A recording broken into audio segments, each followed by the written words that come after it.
Subscribe to Color Frames. Melbourne టెస్టులో భారత జట్టుకు ట్రబుల్ షూటర్ గా వచ్చిన నితీష్ కుమార్ రెడ్డి భారీ సెంచరీ సాధించాడు. ఆస్ట్రేలియాతో జరుగుతున్న ఈ మ్యాచ్ లో నితీష్ జట్టు బాధ్యతను తీసుకుని సూపర్ సెంచరీ సాధించాడు. నితీష్ కుమార్ రెడ్డి 171 బంతుల్లో 10 ఫోర్లు, 1 6 సాయంతో సెంచరీ పూర్తి చేశాడు. ఇది తనకు మొదటి అంతర్జాతీయ సెంచరీ కావడంతో స్టేడియం హోరెత్తింది. తొలిసారి ఆస్ట్రేలియా పర్యటనకు వచ్చిన నితీష్ తొలి ప్రయత్నంలోనే సెంచరీ సాధించి తన సత్తా ఏంటో నిరూపించుకున్నాడు. ఇక కొడుకు సెంచరీ చూసి తండ్రి ముత్యాలరెడ్డి కంటతడి పెట్టాడు. నితీష్ సెంచరీకి ముందు ముత్యాలరెడ్డి చాలా టెన్షన్ పడ్డాడు. సెంచరీ ఎక్కడ మిస్ అవుతుందోనన్న ఆందోళన అతనిలో కనిపించింది. కానీ నితీష్ 4 కొట్టి సెంచరీ సాధించడంతో ఒక్కసారిగా తన తండ్రి భావోద్వేగానికి గురయ్యాడు. సహచరులతో సంబరాలు చేసుకున్నాడు. ఈ క్రమంలో కన్నీళ్లు ఉబికి వచ్చాయి. అటు నితీష్ కూడా తండ్రిని చూసి కంటతడి పెట్టుకున్నాడు. ఇక నితీష్ సెంచరీని ప్రత్యేకంగా సెలబ్రేట్ చేసుకున్నాడు. క్రిస్ గేల్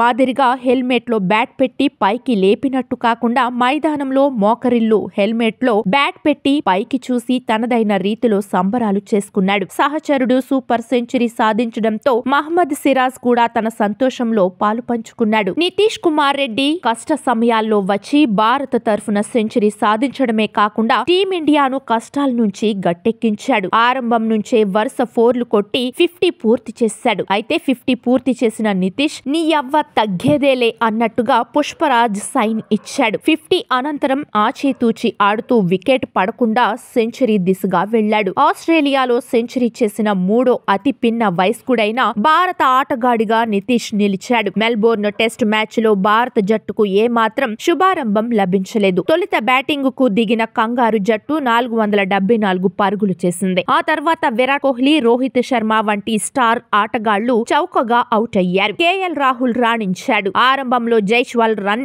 అవుట్ తో సెంచరీ మిస్ చేసుకున్నాడు. చివర్లో పంత్, జడేజా కూడా చేతులెత్తేశారు. రవీంద్ర జడేజా అవుట్ అయిన సమయంలో భారత్ స్కోర్ 7 వికెట్ల నష్టానికి 221 పరుగులు మాత్రమే. అప్పటికే టీమిండియా ఫాలో ఆన్ ఆడే ప్రమాదంలో పడింది. అయితే వాషింగ్టన్ సుందర్, నితీష్ కుమార్ రెడ్డి కలిసి 8వ వికెట్ కు 127 పరుగుల భాగస్వామ్యాన్ని నెలకొల్పారు. ఈ భాగస్వామ్యమే టీమిండియాను ఆ క్లిష్ట పరిస్థితి నుంచి గట్టెక్కించి మళ్లీ మ్యాచ్ లోకి వచ్చేలా చేసింది. ఓ వైపు నితీష్ 4లతో విరుచుకుపడుతుండగా నితీష్ కు మద్దతుగా వాషింగ్టన్ సుందర్ అద్భుతంగా రాణిస్తూ 50 సాధించాడు. వీడియో మీకు నచ్చినట్లయితే ప్లీజ్ లైక్ చేయండి, షేర్ చేయండి, కామెంట్ చేయండి.